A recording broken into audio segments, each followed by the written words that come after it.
राज्यात आणि केंद्रात एकत्र सत्तेत असलेले शिवसेना शिंदे गट आणि भाजप बदलापूर शहरात मात्र आमने-सामने उभे ठाकल्याचं पुन्हा एकदा समोर आलंय। बदलापुरातील सोनीवली परिसरात शिवसेना शिंदे गटाचे स्वीकृत नगरसेवक हेमंत चतुरे यांना भाजपच्या एका पदाधिकाऱ्यानं आणि कार्यकर्त्यांनी बेदम मारहाण केल्याची धक्कादायक घटना घडली आहे। विशेष म्हणजे ही संपूर्ण मारहाणीची घटना सीसीटीव्ही कॅमेऱ्यात कैद झाली आहे। सोनीवली भागातील आत्मीया हाइट्स सोसायटीमध्ये मागी गणपतीच्या दर्शनासाठी हेमंत चतुरे आले होते। यावेळी अचानक भाजप पदाधिकारी तेजस मस्कर आणि त्याच्या कार्यकर्त्यांनी चतुरे यांना अडवून वाद घातला। पाहता पाहता हा वाद हाणामारीत रूपांतरित झाला आणि चतुरे यांना बेदम मारहाण करण्यात आली। कल्याण डोंबिवली महापालिकेच्या निवडणुकीत शिंदे सेनेनं 53 आणि भाजपनं 50 जागा जिंकल्या असल्या तरी शिंदे सेनेपेक्षा आमचा स्ट्राइक रेट जास्त आहे। महायुती म्हणून पुढे जाताना या बाबीचाही प्रामुख्याने विचार करायला हवा असं भाजपच्या स्थानिक नेत्यांचं म्हणणं आहे। महापालिकेत शिंदे सेना आणि भाजप यांची युती होती। भाजपनं 54 जागा लढवल्या आणि 50 जागा जिंकल्या। हा स्ट्राइक रेट 92.6% इतका आहे। शिंदे सेनेनं 65 जागा लढवल्या आणि 53 जिंकल्या। हा स्ट्राइक रेट 81.5% इतका आहे। शिंदे सेनेनं तुलनेनं अधिक जागा लढवल्या पण टक्केवारीचा विचार केला तर भाजपपेक्षा त्यांच्या जागा जिंकलेल्या जागांचं प्रमाण कमी आहे। धुळे महानगरपालिकेच्या निवडणुकीचा निकाल जाहीर झाला। या निवडणुकीच्या निकालात भाजपला एक हाती सत्ता मिळाली। राष्ट्रवादी काँग्रेस अजित पवार गट आणि शिवसेना शिंदे गटानं या ठिकाणी खातं उघडले। मात्र महाविकास आघाडीला एकही खातं उघडण्यात यश आलेलं नसल्यानं संपूर्ण निवडणुकीची प्रक्रिया ही चुकीच्या पद्धतीने झाली असल्याचा गंभीर आरोप करण्यात आलाय। या निवडणुकीत निवडणूक अधिकाऱ्यांना हाताशी धरून सत्ताधारी भाजपनं ही निवडणूक जिंकल्याचा आरोप करत धुळ्यात भाजप वगळता महाविकास आघाडीतील सर्व पक्ष तसंच शिवसेना शिंदे गट आणि राष्ट्रवादी काँग्रेस अजित पवार गट यांच्या उपस्थितीत बैठक पार पडली। या बैठकीत धुळे मनपा निवडणुकीच्या निकालाचा निषेध व्यक्त करण्यात आला। येत्या 26 जानेवारीला प्रजासत्ताक दिनी पराभूत झालेल्या सर्वच पक्षांच्या वतीनं निवडणूक निकालाच्या विरोधात आंदोलन करण्यात येणार असल्याची माहिती देण्यात आली। संपूर्ण महाराष्ट्रामध्ये ज्या महापालिकेच्या सार्वत्रिक निवडणुका झाल्या तर त्या 29 महापालिकेबरोबर धुळ्याची पण झालेली आहे आणि धुळ्यामध्ये पण 2018ला पण असंच वातावरण होतं। त्यापेक्षा भयानक वातावरण यावेळेस साथ झालेलं आहे। तर सोलापूर धाराशिव इकडे आंदोलन सुरू झालेले आहे। सगळ्या जनतेची मागणी आहे, नागरिकांची मागणी आहे आणि जे पराभूत उमेदवार आहे आणि विविध पक्षाचे म्हणजे भाजप सोडून जेवढेही पक्ष आहेत त्या सगळ्या पक्षाच्या नेत्यांची आणि कार्यकर्त्यांची आणि पराभूत उमेदवारांची आणि उमेदवारांच्या समर्थकांची आणि नागरिकांची पण मतदारांची पण इच्छा आहे की या मशीनवर आंदोलन झालं पाहिजे। बॅलेट पेपरवर निवडणुका आगामी सगळ्या झाल्या पाहिजे। याच्यासाठी एक व्यापक बैठक आम्ही या रचना हॉलमध्ये आयोजित केली आणि त्या बैठकीला अतुल भाऊ, जोसेफ अण्णा मलबारी, शरद पाटील, सुनील तात्या नेरकर यांनी जे आव्हान केलं की याच्यावर चिंतन मनन आणि मंथन झालं पाहिजे आणि एक आंदोलनाला एक दिशा दिली पाहिजे। म्हणून सर्व पक्षीय आणि पराभूत उमेदवार आणि सर्व पक्षीय नेते मंडळी इथं आले। आता आमची दिशा, आगामी आंदोलनाची जी दिशा आहे 26 जानेवारीला आम्ही रास्ता रोको करणार आहे आणि उद्या माननीय जिल्हाधिकाऱ्यांना एक सर्व पक्षीय नेते मंडळींचे एक निवेदन देणार आहे नागरिकांच्या वतीने। धन्यवाद। महाराष्ट्रातील अष्टविनायक गणपतींपैकी एक असलेल्या पाली येथील प्रख्यात धार्मिक स्थळ श्री बल्लाळेश्वर विनायकाचा माघ महोत्सव आणि जन्मोत्सव अर्थात गणेश जयंती गुरुवारी मोठ्या उत्साहात आणि भक्तिमय वातावरणात संपन्न झाली। या निमित्तानं विविध धार्मिक विधी आणि कार्यक्रमांचं आयोजन करण्यात आलं होतं। पहाटेपासूनच बल्लाळेश्वराच्या दर्शनासाठी भक्तांच्या लांबच लांब रांगा लागल्या होत्या। राज्यभरातून तसंच राज्याबाहेरून आलेल्या हजारो भाविकांनी दर्शन घेतलं। या उत्सवाच्या निमित्तानं पाली नगरीत मोठी यात्रा भरली होती। यात्रेत कोट्यवधी रुपयांची उलाढाल होताना दिसली। वर्ध्याच्या प्रभाग क्रमांक 7 येथील दोन्ही नगरसेवकाच्या नेतृत्वात नागरिकांनी नगरपालिकेवर धडक दिली आहे। या भागातील घुघुसकर गॅरेज ते धांतोली ते ठाकरे मार्केट हा रस्ता अत्यंत खराब झालाय। या रस्त्यावर धुळीचं साम्राज्य पसरलंय। नागरिकांच्या आरोग्यावर त्याचे परिणाम होत आहेत। एवढंच नव्हे तर तिथल्या व्यवसाय सुद्धा बंद पडत आहे। 15 दिवसांपूर्वी नगरपालिकेला या रस्त्यासंदर्भात निवेदन देत मागणी करण्यात आली होती। मात्र 20 दिवसांचा कालावधी लोटूनही रस्त्यावर कोणत्याही प्रकारचं काम झालेलं नाही। नगरपालिका प्रशासनानं या निवेदनावर कोणतीच कारवाई केली नाही।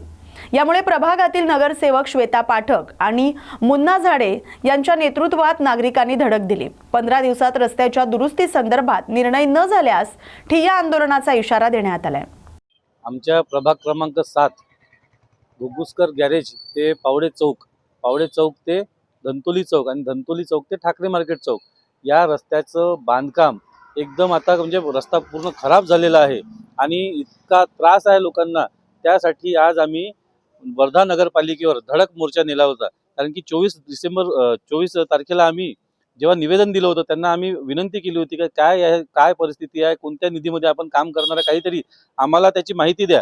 तर त्यांनी कोणतीही माहिती न देता आम्ही त्यांना इशारा दिला होता की आम्ही आंदोलन करू. त्या माध्यमातून आज आम्ही सगळ्या प्रभागातील नागरिक आम्ही धडक मोर्चा नगरपालिकेवर नेला होता.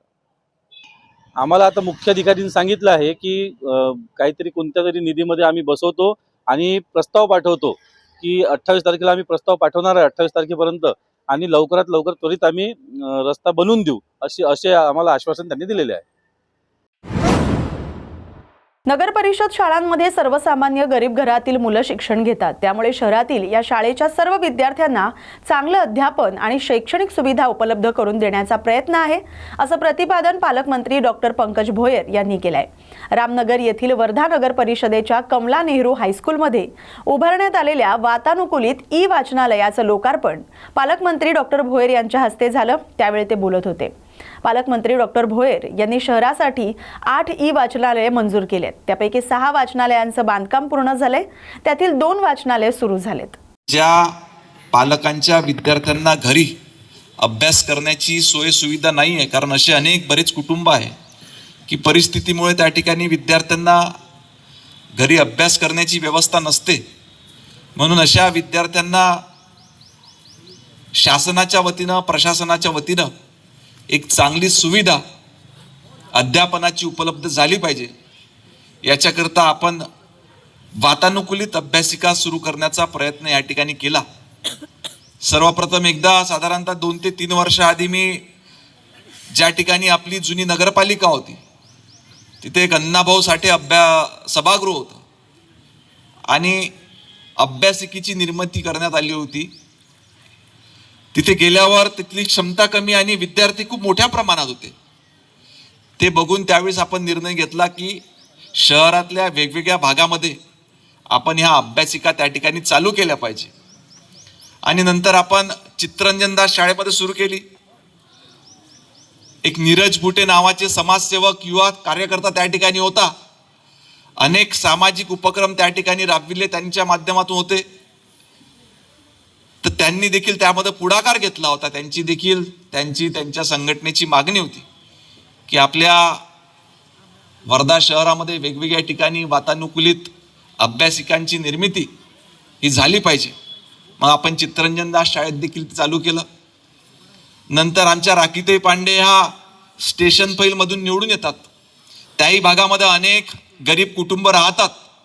त्या भागातल्या विद्यार्थिनींकरिता सावित्रीबाई फुलेंच्या नावाने आपण त्या भागात देखील वातानुकूलित अभ्यासिका चालू केली. आत्ताच त्यांनी मला सांगितलं की अतिशय चांगल्या पद्धतीने ती अभ्यासिका त्या ठिकाणी चालू आहे आणि शेकडो विद्यार्थी त्या परिसरातले त्या अभ्यासिकेचा लाभ त्या ठिकाणी घेत असतात.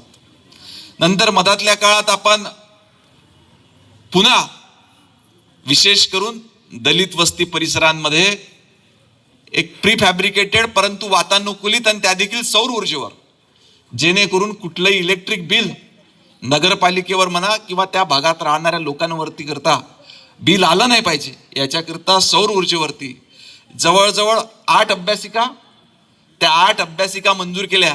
त्यातल्या 2 याचं उद्घाटन झालं. अजून मला वाटतं 6चं उद्घाटन होणं बाकी आहे. तर ह्या 6चं देखील उद्घाटन आपण लवकरात लवकर त्या ठिकाणी घेऊन सर्वसामान्य कुटुंबातल्या गरीब घरात राहणाऱ्या विद्यार्थ्यांना, युवकांना देखील वातानुकूलित परिसरामध्ये अभ्यास करण्याची संधी मिळाली पाहिजे, अध्यापनाची संधी मिळाली पाहिजे, हा उद्देश ठेवून त्या ठिकाणी सुरू केलेले आहे. येणाऱ्या काळात कमला नेहरू अतिशय नामांकित शाळा आपल्या वर्धा शहरामध्ये काही काळाआधी होती. नंतर हळूहळू लोकांचा कल वाढत गेला आणि खाजगी शाळेमध्ये विद्यार्थी त्या ठिकाणी वाढतात. खाजगी शाळांची संख्या देखील वाढली आणि परिणाम स्वरूप शासनाच्या शाळा ह्या त्या ठिकाणी दुर्लक्षित राहिल्या. आज आपण ज्या भागामध्ये बसलो इतकी नामांकित असलेली शाळा या ठिकाणचं सोयी सुविधा बदलण्याची अतिशय नितांत आवश्यकता आहे.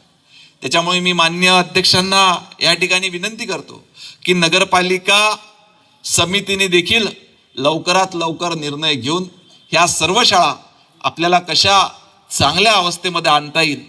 मी योगायोगानं राज्याचा शालेय शिक्षण राज्यमंत्री देखील आहे.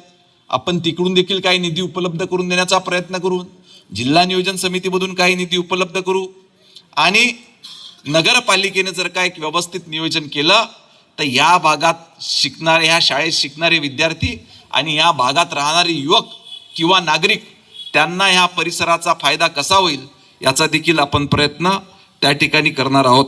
आज अनेक मंडळी या कार्यक्रमाला उपस्थित झाले. आमचे चार्टर्ड अकाउंटंट सन्मान्य चांडक साहेब पुढे आले होते, ते भुतळा साहेब, भुतळाजी देखील या ठिकाणी आले. त्यांनी सांगितलं की बजाज फाउंडेशनच्या माध्यमातून देखील या ठिकाणी काम करण्यात आलं होतं. तर अशा वेगवेगळ्या सामाजिक संस्था किंवा CA असोसिएशनच्या माध्यमातून देखील काही काम झालं तर नगरपालिकेला त्या ठिकाणी मदत होईल आणि तुम्ही तिथून लक्ष ठेवावं आणि ही इमारत देखील तशी इमारत कशी होईल असा देखील आपण येणाऱ्या काळात प्रयत्न करू. आणि मला पूर्ण विश्वास आहे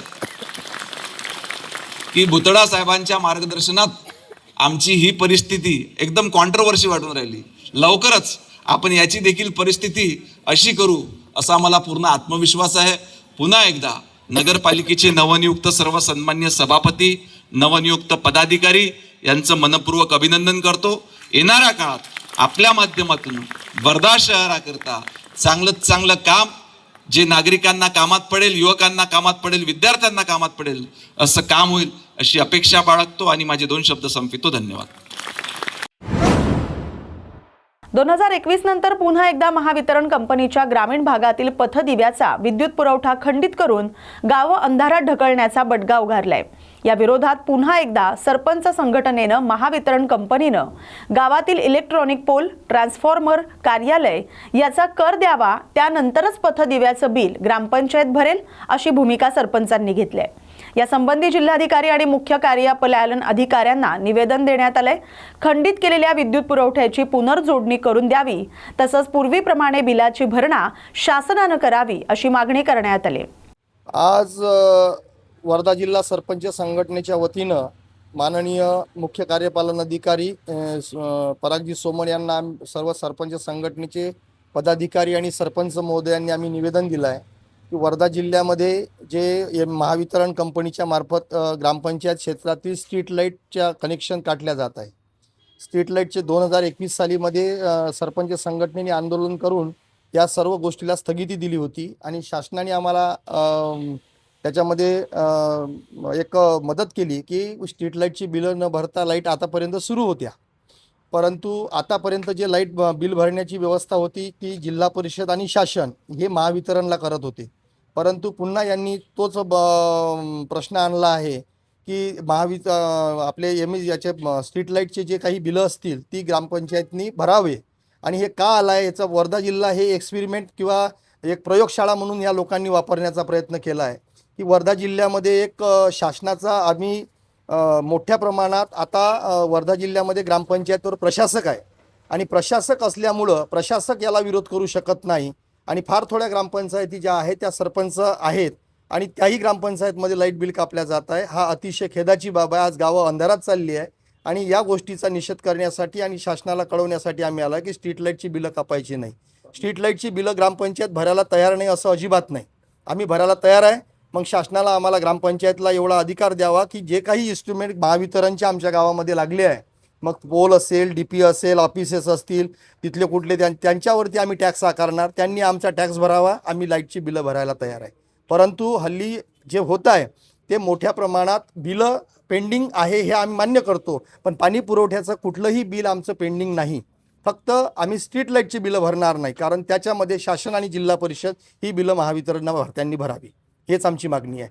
दुसरा होता की वर्धा जिल्ह्यामध्ये 522 ग्रामपंचायती आहे, त्याच्यापैकी 450 ग्रामपंचायतीवर प्रशासक आता लागल्या गेला आहे.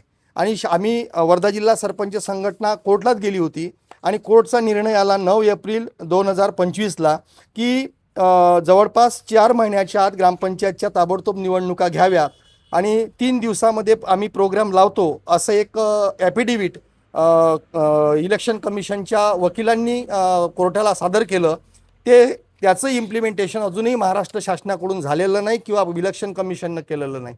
म्हणजे हा एक लोकशाहीवर केलेला घात आहे की लोकशाहीमध्ये निवडणुका ह्या सर्वोच्च मानल्या जातात, लोकांचं शासन हे सर्वोच्च मानलं जातं.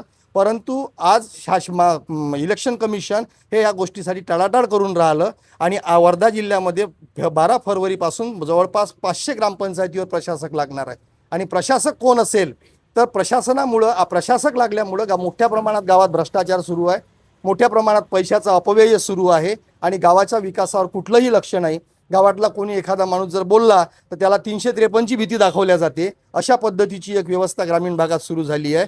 म्हणून वर्धा जिल्ह्यात सर्व प्रशासनाला आणि शासनाला माझी विनंती आहे, कमिशनला माझी विनंती आहे की लवकरात लवकर वर्धा जिल्ह्यातील ग्रामपंचायतच्या निवडणुका ह्या लागल्या पाहिजे आणि कोर्टाच्या आदेशाप्रमाणे ह्या निवडणुका झाल्या पाहिजे. एवढीच आमची आपल्या मार्फत विनंती आम्ही शासनाला करतो आहे. वर्ध्याच्या पिपरी मेघे परिसरात जुना पाणी बस स्टँडच्या मागील बाजूस उघड्यावर टाकलेले एक नवजात बाळ आढळून आले. 112 वर मिळालेल्या माहितीनंतर रामनगर पोलिसांनी तात्काळ घटनास्थळी धाव घेतली. परिसरातील नागरिकांच्या मदतीनं पोलिसांनी खासगी वाहनातून बाळाला तातडीनं रुग्णालयात दाखल केलं. सुदैवानं नवजात बाळाची प्रकृती स्थिर आहे, तो सुरक्षित आहे. या प्रकरणी रामनगर पोलीस ठाण्यात अज्ञात व्यक्तीविरोधात गुन्हा दाखल करण्यात आलाय. तसंच सदर नवजात बाळाबाबत कोणालाही माहिती असल्यास पुढे येण्याचं आवाहन पोलिसांकडून करण्यात आलंय. माहिती देणाऱ्याचं नाव पूर्णपणे गोपनीय ठेवलं जाईल असंही स्पष्ट करण्यात आलंय.